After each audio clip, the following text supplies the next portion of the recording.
Today's video, we're going to be talking about advantage. I feel like a lot of people talk about combos and talk about, oh, well, the advantage of these characters is so strong, and most of the time it's through preemptively throwing out moves, but I feel like people don't actually understand one of the most important concepts for advantage, which is what I like to call the lower 45. Let's jump into a Photoshop document so I can explain what I mean, and then I will show some examples. Okay, so again, we are going to be talking about the lower 45. The 45 means 45 degrees, which, if just in case you are not familiar with angles or geometry, the lower 45 would be this type of relationship between yourself and your opponent, where they are above and in front of you. You can technically be facing either way, so it can also be in front and behind, but basically in front of where your opponent wants to go and below them. Essentially, when you are at this position with you and your opponent kind of being separated like this is an awful place for this person to be. If both of you are in the air, right? Like, let's say like this is like the ledge. So you're kind of just here, this is like Smashville, and they're trying to get back to the ground. This position is awful. They have to get, at some point, either to ledge or on stage somewhere in this area in order to recover or get back to the stage. And you are basically preventing them from that. If you have a threatening aerial, so like a jump forward air, a jump back air, a jump up air, depending on whatever move you have, right? This is a really, really good position for you to be in because essentially you are forcing them into a bunch of unreactable spots, right? So like for a simple example, let's assume they have no double jump, right? So your options that your opponent can have are, in a simple example, like let's say it's like Donkey Kong, right? They have fall and do a forward air, which takes time and then, you know, has the arcing hitbox. They have the ability to like go here and air dodge down to try to get past you. They can drift this way and then end up recovering. But basically all those options are kind of bad. Of course, they have like fast fall air dodge if they want, and then maybe recover depending on the height or like how far their fast fall air dodge will go. But basically anything that they do, you can just wait here and punish, right? This is why characters like things with flip jump and quick attack and multiple jumps have good disadvantages, because this position is literally worse because they can see you be here and then just kind of go away and jump this way. Like a Zero Suit will just like flip jump, and then unless you can cover this space and this space, which not a lot of characters can do, they're gonna basically get away. The most important thing about this concept is not that you are in this position, but it is that you are falling with your opponent. You should jump up here and then start falling with them, and as they are falling, you kind of maintain this position, right? If you are kind of jumping at your opponent initially when they are here, like let's say they're here and you're like, I'm gonna jump because I'm in the lower 45 technically, right? Like this is around 45 degrees and you jump at them. The problem is if you have different momentums, right? Like you're going up and they're going down, they can just air dodge through you and then you have to land on them. And a lot of characters, especially if you're not timing this properly, they'll just be able to fastball air dodge, land, and then now you are above them in a bad position. So what is very, very important is that regardless of the fall speeds differential of your opponents, you need to be also in the air falling with them. If you are rising, it's not going to be good. Again, you can guess right? Like you can just like jump and up air them, and if they didn't air dodge, you can get a hit. Of course, certain characters can do that anyway, right? Like you can go, like as Pika, sometimes I'll do rising forward air to hit the lack of air dodge, and then if they air dodge, I'll like land and nair on them. But that's like a very specific timing, and it doesn't work depending on the fall speeds of the character. But if I'm here and I'm facing this way, right? At any point, I can double jump forward air. So this opponent is thinking, okay, I have to be ready for forward air now, and now, and now, and now, as we're both falling, and now, and now, and I'm scared, I'm gonna air dodge, I see the air dodge, and I hit them for it. Worst case, right, if both of you do nothing, you end up being on the ground here, they end up being over here, and then now you can force them into just guessing games. They still have to get either to ledge or to the stage. So like as Pikachu, I can like dash back and forward smash.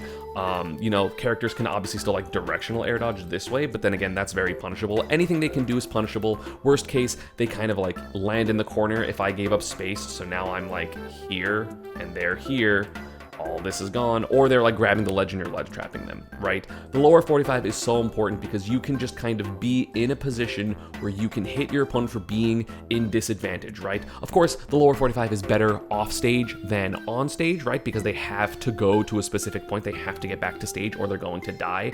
Whereas if you are in, on stage, right? Like this is very much on stage, they can just choose to drift this way. And even if you are doing that as well and you're falling with them, like you may still be in a good position, right? Because you can still kind of whiff punish their landing. If it's a cloud facing this way, he might forward air, so you can just like dash and parry it and then hit him, or like grab him and back throw him or something like that, which is really, really good. But obviously they can just land on a platform, especially if there's like a platform here, like it's PS2, right? If you're falling and they can just kind of like directional air dodge here, and if they do take a punish, it's going to be a less severe punish. Even if you like jump over here and hit them, it's going to be less severe. So the lower 45 is definitely better off stage because they have to get to a specific point or they're gonna die, right? And again, to illustrate the biggest difference of when someone is here and you're not jumping at them, right? So if you're here and your opponent is here and you're not jumping at them and you're just kind of waiting for them to land, you're kind of just sharking this space, they can just kind of fall and do nothing. And if you are kind of waiting for them to do something, nothing will happen. You end up still cornering them, I guess, but they didn't get hit. They didn't stay in disadvantage. They're staying in the corner, which is different. Characters have better ways to get out of the corner. Then you're playing like kind of neutral, even neutral when they're in a worse position, but it's still neutral, right? As opposed to if you jump with them and you're both in the air, which then you can literally bait them. I mean, sometimes just even if you're not planning to throw out a move, just literally being in this position forces someone to like air dodge because they're scared, right? Like this is what Spargo does a lot. He'll like jump at people with Aegis, especially, right? He'll jump, or even with Cloud. I'll say Cloud because he mostly plays Cloud now. He'll jump at people. And like they're here and he's here. They're both going to be falling, right? And instead of going for like a double jump up air immediately, like sometimes he'll do that, right? Because you still sometimes want to guess right. You want to instill the fear in your opponent. But a lot of times what he'll do, especially in this position, is he'll like jump at them. They air dodge this way because they're like, oh God, I don't want to get through Cloud. And then he just runs over here or like falls over here, forward airs, and then combos into a second forward air, and then boom and confetti, and they died, right? Like he will jump at people to bait them to air dodge and then just wait and hit them for it afterwards, because jumping at people is really scary because there's not technically a correct answer most of the time. Certain characters do, certain characters don't, but most characters don't. They kind of are like the elite disadvantage characters, right? That have the answers. Let's look at an example. Of course, before we get into examples, I would appreciate if you subscribed and turn on notifications so you can get my videos and know when they get uploaded. And also, again, I stream a lot of times a week, so check out those streams typically in the evening, Monday, Tuesday, Thursday, Friday. I actually use this example a lot in my lessons, so let's get into it really quick. So Kurama is getting ledge trapped and Spargo misses this up B, right? Just that's not really what we're talking about. Kurama gets a pivot cancel forward tilt here, hits him off stage. He knows that he can't actually get to the lower 45 here. If he does, he would have to commit and like double jump nair, and then if Cloud double jumps, it's not going to be as good. Spargo still tries to anticipate this and forward airs, ends up hitting the fireball. Okay, so we continue. He does this up B, but he did use his double jump, right? Something very, very important to pay attention to is your opponent's resources just in general. Double jump, up B. Mario's dash attack is crazy, sends out a great angle for this, right? So Kurama jumps off stage and is falling with Spargo. Both of them are falling in a way that is kind of just what I talked about.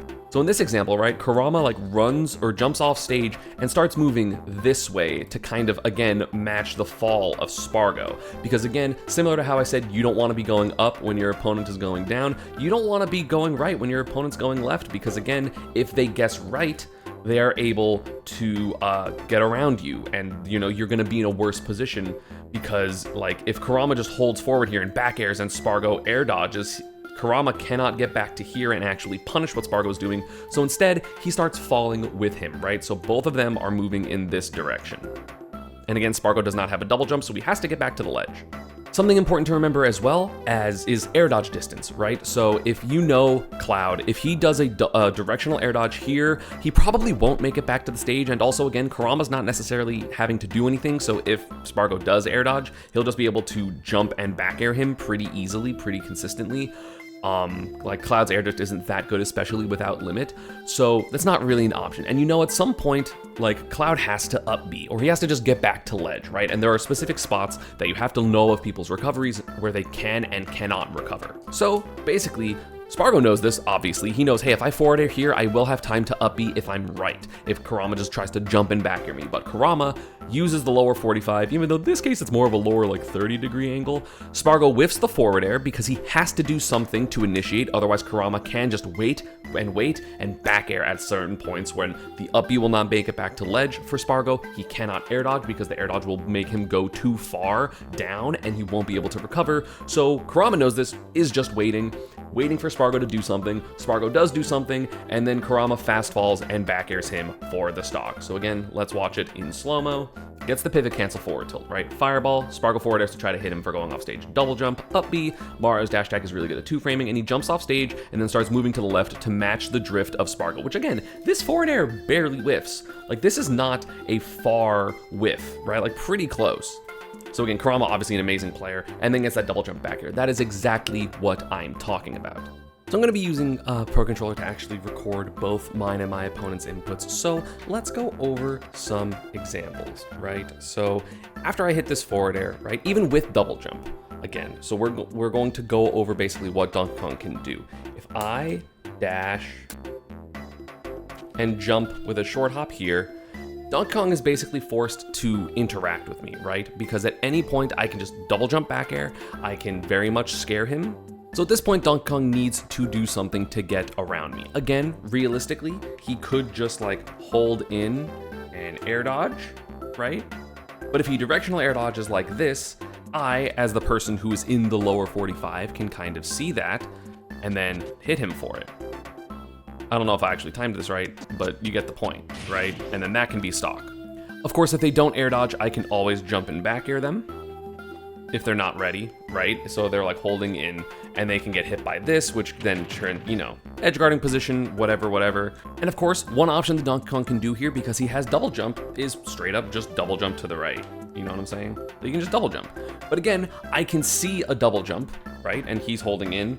I can double jump myself, which again, I'm showing like really fast reactions, but again, kind of just the concept, right? Where we're both holding in. Again, we're still both kind of in that same position. I can fast fall whenever I can. I can end up landing. Even if Donkey Kong fast falls here, right? I'm gonna essentially be landing. And then one thing that's important here is I can either throw out a button, obviously, because DK wants to like air dodge here, or hit a button. But again, because there's a platform here, I can also just drop through the platform. Because if Donkey Kong throws out something like a back air, right? To try to like dissuade me from jumping, I can see the back air and then double jump and hit him with an up air. Kind of, I end up falling, and then we're in the same type of position where it's essentially a lower 45. DK now no longer has a double jump, has less options, so I know that if I hit him off stage, he's going to be a lot easier to edge guard. Of course, he has the options to like B-reverse and stuff like that, but it's still not a good position for him. So like, if I jump here and kind of, even if I do nothing, right? Like, I'm ready for the down air, I can see it and like air dodge it, or just like, you know, realistically, you should be spacing away to not get hit by these aerials. Like, I'm here in the air, right? And I'm falling with them. If they don't do anything, I can just jump and up air them, right? Which is scary for them. I end up getting a combo, I get this, and I pressure them here. I'm holding an extra button, so it's a little hard. And if they do an aerial, right? Like if they do a down air, or like, let's do a forward air, I can kind of just avoid it, and then punish them with whatever I want, right? So like Pika would want to like up tilt maybe, so I can get up tilt into jump nair on platform. I did back air, but whatever. You get the point, is I can kind of force him to go in these positions that are very uncomfortable just by jumping. If you stand on the ground, you're not doing it correct. Even a lot of Steve players will do like jump into forward smash or jump into up smash to see what your opponent is doing. Again, can you stay on the ground if you have really good whiff punishing? Yeah. As a Captain Falcon player, you can do dash side B. I mean, Pikachu in particular has quick attack, so sometimes I actually do just want to stand on the ground and quick attack. But if you don't have an amazing whiff punish tool, or your opponent has good landing options, you sometimes just want to hit them when they're in the air, or pressure them to do something early so that way you can punish it later. I hope that made sense. I hope you all enjoyed. If you have any questions, leave them down in the comments. I can make a video clarifying some of the stuff. But yeah, I appreciate it. Thank you all for watching, and I will see you all next time.